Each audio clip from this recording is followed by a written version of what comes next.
अधिकार को ब्रीच और वॉलेशन किया जा रहा है, डकैती की जा रही है, लेकिन इस पे कोई बोलने वाला नहीं है। आर्टिकल 14 में लिखा है राइट टू इक्वालिटी, उसका मतलब है समानता का अधिकार, चाहे हिंदू चाहे मुस्लिम किसी भी धर्म का हो, चाहे अमीर चाहे गरीब, चाहे पंडित चाहे एससी चाहे एसटी चाहे चमारा, कोई भी कास्ट धर्म का हो, उसको एक सम्मान देखा जाएगा। लेकिन आज भी हमारे देश में धर्म और जाति इतना ऊपर है कि आर्टिकल 14 के बावजूद हमारे समाज में भेदभाव किया जाता है। आर्टिकल 15 में लिखा है prohibition of discrimination on the basis of caste, sex, place of birth. इसका मतलब है कि हमारे देश में कोई भी धर्म जात के लोग हैं, उसके लिंग के नाम पे, धर्म के नाम पे, जात के नाम पे और उसके जन्म स्थान के नाम पे भेदभाव नहीं कर सकते, लेकिन आज भी ये होता है।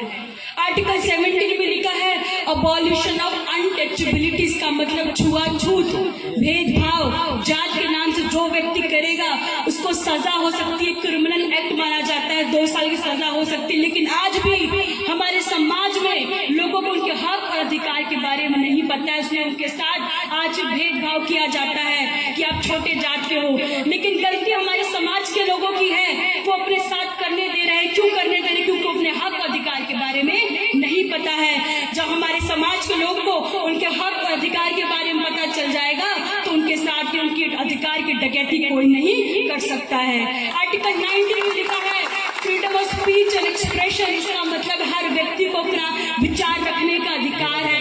लेकिन इस सरकार में जो कोई व्यक्ति अपना विचार रखता है तो उसको देशद्रोही या उस पर ईडी सीबीआई का जांच बैठा देते हैं। आप सोचिए, हमारे पास फंडामेंटल राइट्स, उसके बावजूद हमारे अधिकार की डकैती हो रही है, क्योंकि हमारा समाज तो धर्म के नाम पे ही पोलराइज और ध्रुवीकरण में रह जाते हैं। लेकिन आप सोचिए, अगर आप अभी नहीं सोचे तो हमारे आने वाली पीढ़ी तो आपको कोसेंगी, जब संविधान खतरे में था तो आप क्या कर रहे थे, जब युवाओं को नौकरी नहीं मिली तो आपने क्या किया, जब देश के विकास की बात हुई तो आप लोगों ने धर्म के नाम पे वोट दे दिया है।